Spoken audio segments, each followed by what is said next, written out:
देखो तो हम लोग स्टडी करने वाले हैं रिफ्लेक्शन ऑफ लाइट, प्रकाश का परावर्तन बाय हाइगेंस वेव थ्योरी, मतलब हाइगेंस के तरंग सिद्धांत के आधार पर।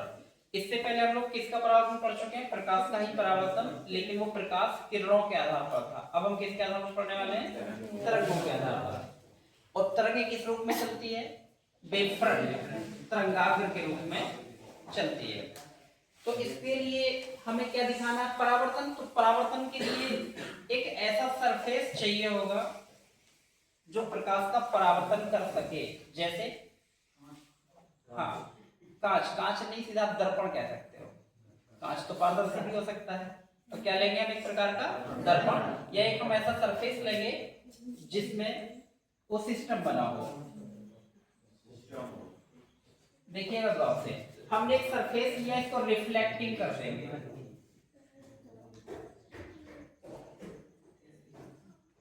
क्या तरीका है क्या बेटा? चलिए देखिए, हमने इस पे मान लीजिए एक सरफेस है, पॉलिश टाइप की कर दी है, तो रिफ्लेक्टिंग सरफेस कुछ भी नाम दे सकते हैं, यू आर फ्री।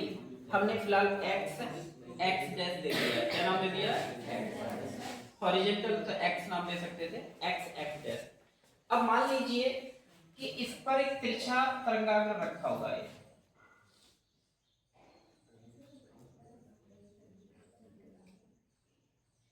थोड़ा सा देखिएगा ध्यान से। इसका नाम है ए और बी। क्या ये वेव फ्रंट है? क्या ये तरंगाग्र है?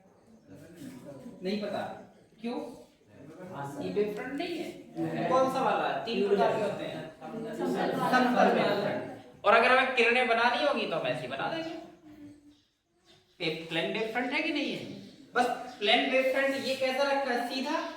और इसको हमने कैसा रखा है? तिरछा।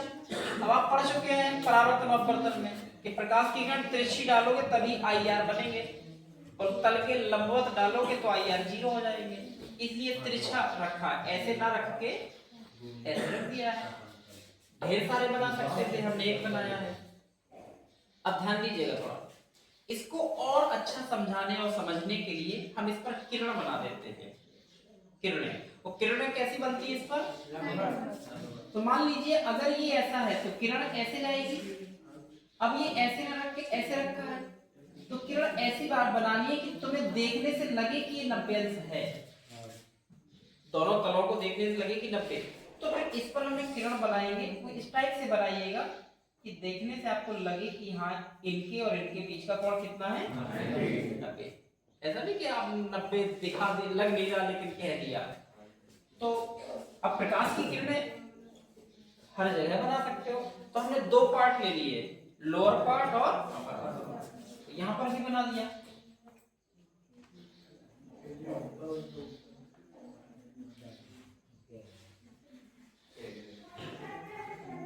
चलिए, ये क्या आ रही है हमारी? प्रकाश की किरणें। तो ये प्रकाश की किरणें इसके साथ कितने अंश का कोण बना रही है? इसका नाम क्या है? आपतित किरण। ये जो आपने बनाया है, जैसे आपतित किरण होती है, किसी तल पर कोई किरण आएगी तो कौन सा किरण नाम दोगे? तो ऐसी कोई वेव फ्रंट इस तल पर आया तो कौन सा हो गया? आपतित वेव फ्रंट हो गया। इतना समझ में आ रहा है? अच्छा, अब तुम लोग बताओ कि सबसे पहले कौन सी किरण टकरा गई? ये लास्ट वाली। और अभी ये दूसरी किरण इस तल पर नहीं टकरा पाई, तो होगा क्या? ऐसे होगा कि जैसे ये वेव फ्रंट यहां से लगातार ऐसे चला आ रहा, जैसे ये यहां तक पहुंचा तो इसका कौन सा भाग सरफेस से टकरा गया? लोअर।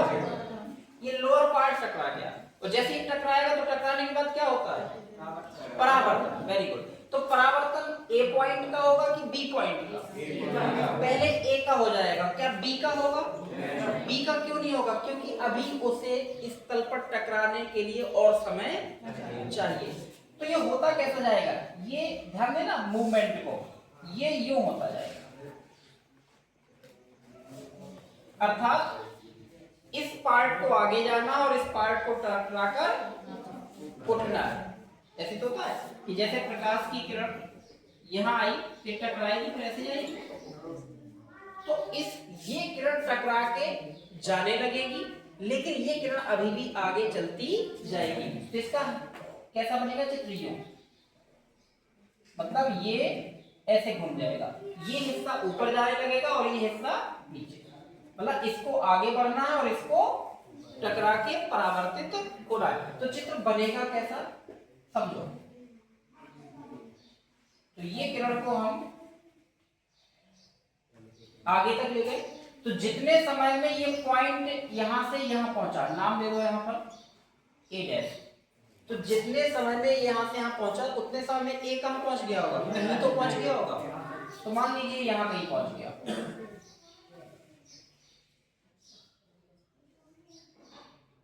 उतने समय में अब आप चाहो तो एक काम कर सकते थे, इसमें जितनी दूरी ये हो उतनी ही दूरी ये बना लेना, क्योंकि दूरी बराबर होता है चाल गुणे प्रकाश की चाल नहीं बनती। और मान लीजिए यहां से अब तक का समय 2 सेकंड है, तो यहां से अब तक का समय भी 2 सेकंड, तो दूरी बराबर आएगी, क्योंकि जितनी चाल से ये चल रहा है उतनी चाल से ये चल रहा है। तो अगर ये आप 2 सेंटीमीटर लोगे तो ये भी 2 सेंटीमीटर लोगे। तो इसके लिए चलता कैसे? वेव फ्रंट बनते हैं इसके ऐसे। तो हम यहाँ पर एक चाप बना लेते हैं। चाप मतलब वेव फ्रंट का एक छोटा सा हिस्सा। अब क्या करते हैं, यहाँ पर एक स्पर्श रेखा खींच देते हैं, इसी से टच करते हुए। कौन सी रेखा ये? तो ए डैश नाम था, यहाँ बी नाम था, तो यहाँ क्या ले लीजिए बी। और हकीकत में ये ऐसे आपका, और ये टकरा कर, तो ये किरण टकरा के यहां जा रही है, ये किरण टकरा के यहां जा रही है। तो अब आप कह सकते हो कि इसमें ए डैश बी डैश क्या बनेगा? ये वाले, क्या तुम्हें ऐसे लग रहा है कि ये वाला हिस्सा जो था ऐसे जाने लगा? और भी बनाना चाहो तो देखो, तो ये जो हम चित्र बना रहे हैं क्या कहलाएंगे सब? तरंगा। यहाँ पर भी आप चाहें तो ऐसे बना देते कि वेव फ्रंट चले जा रहे हैं, वेव फ्रंट टकराया, टकराने के बाद ऐसे चला गया। मतलब मेरी बात को ऐसे समझो तुम लोग, दोबारा से देख लो। ये कौन है? Wave front. इस पर लंबवत हमने क्या बना दी? प्रकाश की किरणें। ठीक, कैसे आएगा? ये यूं आएगा और ऐसे टकरा के, मतलब यूं, समझ रहे हो मेरी एक्शन को? ये ऐसे। क्यों? क्योंकि इसको आगे जाना और इसको परावर्तित, तो ये यूं चला जाएगा। वही तो बना है, ये प्रकाश की किरण ऐसे आई और ऐसे होके, तो ये वेव फ्रंट का परावर्तन है और एक किरणों का परावर्तन है। ठीक है, एनी प्रॉब्लम? अब इसमें हम लोग बनाते हैं IR, सब कुछ परावर्तन में लागू हो गया। हम किरणों के हिसाब से ले लेते हैं, किरण के हिसाब से। ये प्रकाश की किरण है, आपतित किरण बनेगी, और ये कौन बनेगा? अभिलंब। तो आपतित किरण और अभिलंब के बीच बना कौन? आई बना। ध्यान दीजिएगा, ये कोण कितना बनेगा? ऐसे समझो, मुझे कंप्लीट करने दो। ये प्रकाश की किरण है और ये कौन है? नहीं, ये नहीं, ये लाइन तरंगाग्र। तो प्रकाश की किरण और तरंगाग्र के बीच कितने अंश का कोण? 90। अगर ये पूरा 90 है और उसमें से ये आई है, तो शेष कितना बचा? बस इतनी समझना था, 90 माइनस आई, क्योंकि ये पूरा 90 है, उसमें से इतना आई तो शेष 90 माइनस आई, दोनों को जोड़ दो फिर से 90। आगे अभी हमारा काम हुआ नहीं। अब तुम लोग बताओ फिर, ये यहाँ पर थोड़ा ज्यादा मोटी लाइन हो गई, ये कोण कितना है?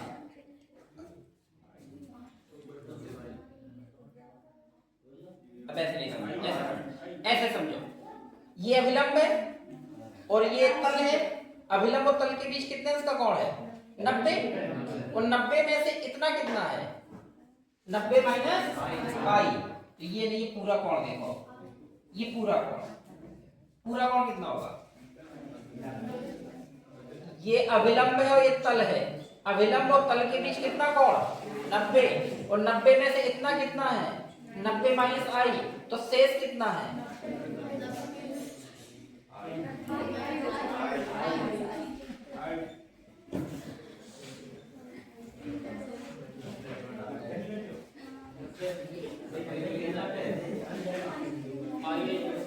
ये और ये 90 है, इधर देखो।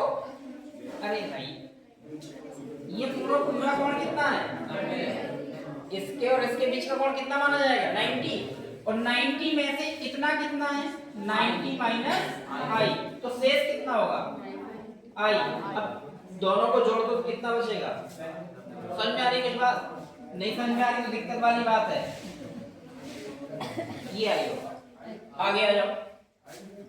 तो देखने से अजीब लग रहा है लेकिन है उतना ही। क्या यहाँ भी अभिलंब बनेगा?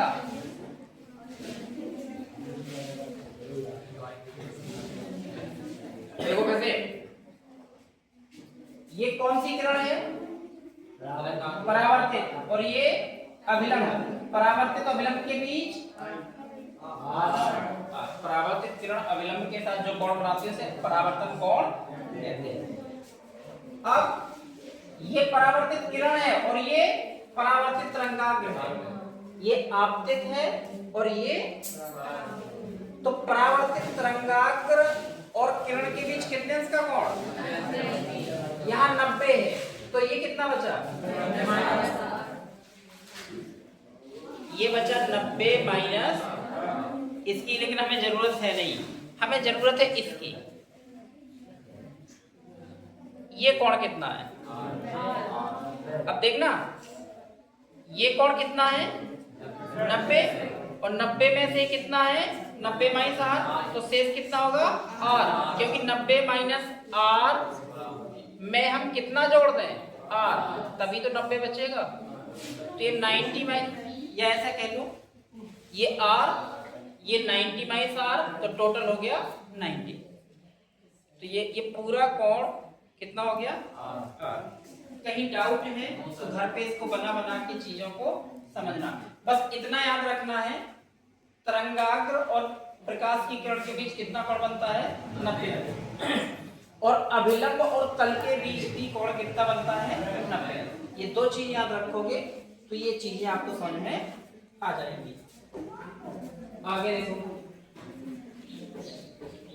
क्या ये दोबारा चित्र बना दूं मैं? समझ में आ गया? तो इसमें ए बी कौन है? ए बी कौन है? आपके तरंगाग्र। ए डैश बी डैश कौन है? हाँ, ये है परावर्तित। जब आप लोग बनाएंगे तो अलग पेन का इस्तेमाल करिएगा घर पे। इसको रेड से या हरे से बना लीजिएगा ताकि लगे कि ये तरंगाग्र। बनाओ जब तक हम थ्योरी लिखते हैं।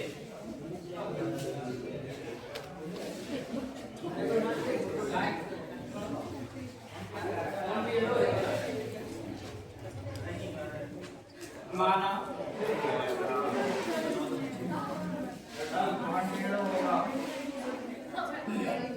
ध्यान रखिएगा, देखने से लगे कि 90 अंश है।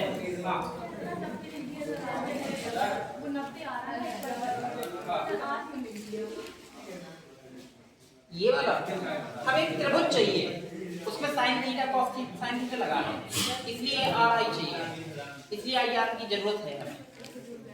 अच्छा ये बताओ यहाँ कोण कितना होगा? और यहाँ भी 90। क्यों? क्योंकि ये तरंगाग्र और ये किरण है, तो 90। ये तरंगाग्र और ये किरण है। देखो माना x में से परावर्तक है, इस पर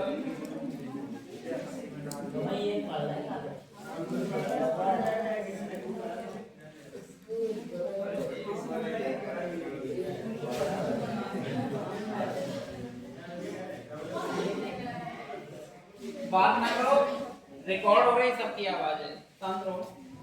माना ए बी एक, इस पर ए बी एक समतल तरंगाग्र, हाँ हाँ तिरछा आपतित होता है। ये थ्योरी हम समझा देंगे, लिख लो, थोड़ा समय बचेगा।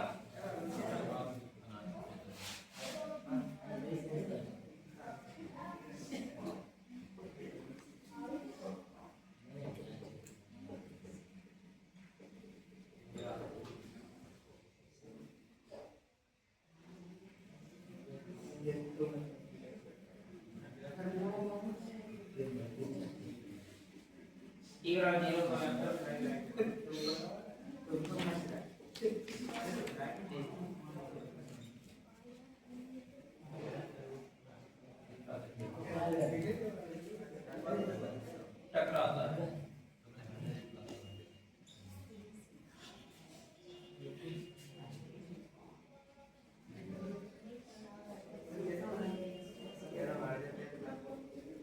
हाइगेंस के तरंग सिद्धांत से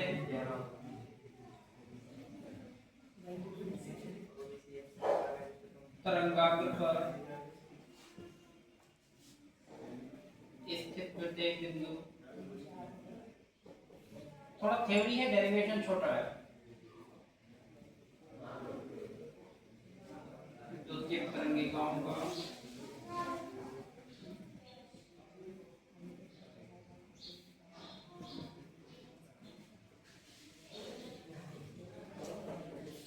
स्रोत होता है जहां से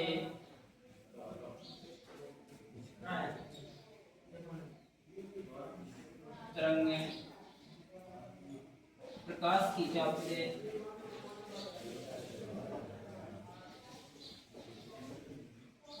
सभी दिशाओं में संचरित होती है।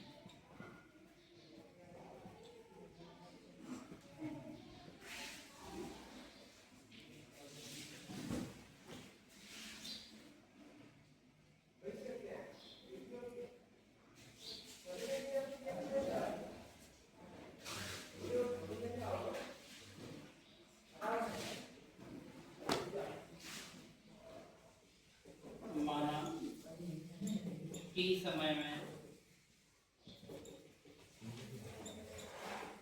तरंगाग्र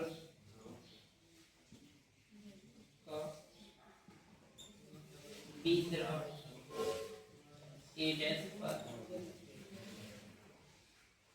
पहुंचता है, उतने ही समय में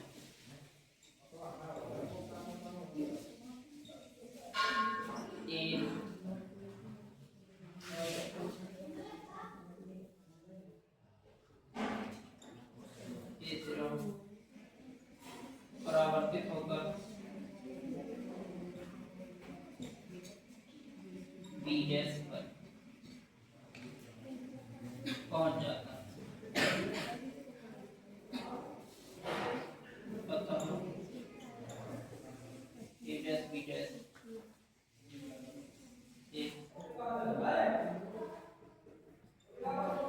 परावर्तित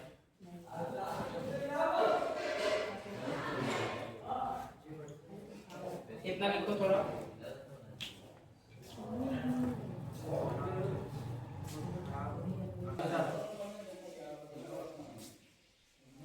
देखो अब हमने जो लिखा है उसको समझ लो, लिख तो बाद में भी जाएगा अगर रह गया है। देखो मेरे शब्दों को देखो और वही लिखा होगा। क्या कहा हमने? माना x x डैश दिख रहा है आप लोगों को? यहाँ तक x x डैश क्या है? एक परावर्तक पृष्ठ है। कोई लिखा माना x x डैश एक परावर्तक पृष्ठ है। फिर जिस पर देखो इधर a b दिखा, ये जिस पर a b एक समतल तरंगाग्र, कौन है a b? समतल तरंगाग्र। और कैसा आपतित होता है? तिरछा, सीधा नहीं है, तिरछा है। तो ये लिखा कि जिस पर ए बी एक समतल तरंगाग्र तिरछा आपतित होता है। अब मान लीजिए कि जब यह आपतित हो गया, अब हम समय को काउंट करेंगे। अभी समय को काउंट नहीं कर रहे थे, तो अभी समय कितना है? t बराबर 0 समय पर तरंगाग्र का बिंदु है वो किस पर है? ए पॉइंट पर। ठीक है। तो जैसे ये ए पॉइंट पर होगा तो तरंगाग्र पर जितने भी बिंदु होंगे, तो हाइगेंस ने बताया था कि तरंगाग्र पर स्थित प्रत्येक बिंदु द्वितीयक तरंगिकाओं का स्रोत होता है, जहां से तरंगें निकलेगी और प्रकाश की चाल से सभी दिशाओं में संचरित हो जाएगी। ये पॉइंट हम ऑलरेडी आपको दूसरा लिखवा चुके हैं। तो हमने यहाँ पर क्या किया, तरंग सिद्धांत को डाल दिया। तरंग सिद्धांत को क्यों डाल दिया, क्योंकि हेडिंग क्या है, तरंग सिद्धांत के आधार पर। तो यहां से यहां तक, यहां से यहां तक हमने सिर्फ तरंग सिद्धांत की परिकल्पना लिखी हुई है, जो आप पीछे भी याद करेंगे। ठीक है। अब हमने मान लिया कि समय स्टार्ट, जब समय स्टार्ट हो गया तो इस बी पॉइंट को ए डैश तक पहुंचने में, बी से ए डैश तक पहुंचने में कितना समय लगा, टी। और किस चाल से चला होगा, प्रकाश की चाल। तो उतने ही समय में ए कहां गया, क्योंकि इसको अभी टकराने के लिए आगे बढ़ना है, लेकिन ये टकरा चुका है। तो टकराने के बाद इसका काम क्या है, परावर्तित होना। तो जितने समय में बी पॉइंट ए डैश पर पहुंचा, उतने ही समय में ये ए वाला पॉइंट बी डैश पर पहुंच गया। मतलब जैसे ही ये यहां तक पहुंचा, उतने समय में ये परावर्तित होकर यहां।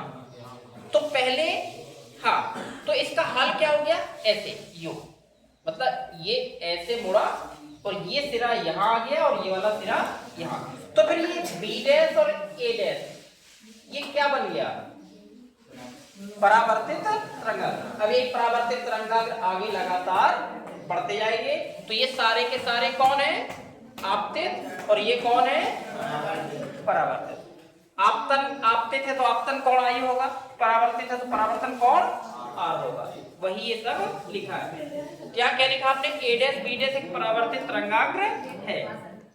थ्योरी समझ में आई, क्या चित्र से थ्योरी देख देख के सीख पाओगे, बस डेरिवेशन 2 मिनट करेंगे आप। अभी मैथमेटिकल कहाँ आया भाई, आई बराबर आप दिखा कहीं, बस अब आई आ रहा है। देखो कोई त्रिभुज दिख रहा है आपको, त्रिभुज ए बी ए डैश, देखोगे ये सब छूट जाएगा। ए बी ए डैश दिखा कहीं, ए बी ए डैश कितना कोण है, ये कोण कितना है, आई। तो ले लो साइन आई। क्या होता है, लाल बटे का लंब बटे, लंब कौन है इसमें, कोण के सामने वाली भुजा लंब, कितना है वो, अरे ये त्रिभुज है ये बी ए डैश। कर्ण कौन है, 90 अंश के कोण वाला। तो 90 अंश के कोण वाला भाग कौन है, ए डैश। आप चाहोगे तो मान रख सकते हो, दूरी बराबर चाल गुणे प्रकाश की चाल c। तो समय कितना लगा, कहां से कहां तक, यहां से। इसी प्रकार दूसरा त्रिभुज बताओ कौन सा है, ए बी डैश जो परावर्तित वाला है, A B dash A dash में कौन सा कोण दिख रहा है, लाल बटे का। तो ये वाला, ये आर है, दिख रहा है। तो इसके सामने वाली भुजा, हाँ बी डैश ए डैश, अरे ये वाला बेटा B dash A dash, sorry ये है ये, चलो ऐसे लिखते हैं, ए बी डैश। और आधार कितना, नहीं लाल बटे का, कर्ण कितना, ये 90 के सामने वाला भाग ए डैश। इसको भी कितना समय लगा था, सेम। तो चाल नहीं बदली, समय नहीं बदला, वही रहेगा। क्या करा दें इनका, बात करा दें, समीकरण 1/2 से। तो क्या लिखोगे, साइन LHS में ये आप चाहे जैसे लिख लो, CT/A डैश, CT/C प्रकाश की चाल है, पूरा कैंसिल आउट हो गया। फिर एक गुणा करा दो, साइन आई बराबर साइन आर, साइन से साइन हटा दो, आई बराबर आर। क्या यही परावर्तन का नियम है, आपतन कोण बराबर परावर्तन कोण, यही परावर्तन का क्या डेरिवेशन कर लेना है। सिर्फ क्या चाहिए आपको, अगर आप चित्र सीख लेते हैं, थ्योरी उससे निकाल लेते हैं, तो दो त्रिभुज निकाल के एक से आई निकल आएगा, एक से आर निकल आएगा, हल कर लीजिए, आंसर निकल आएगा। और ये सीख लेते हो तो परावर्तन के बाद अपवर्तन वाला जस्ट इसी टाइप का है, बस इसमें परावर्तन हुआ और उसमें अपवर्तन। लिख डालो फटाफट।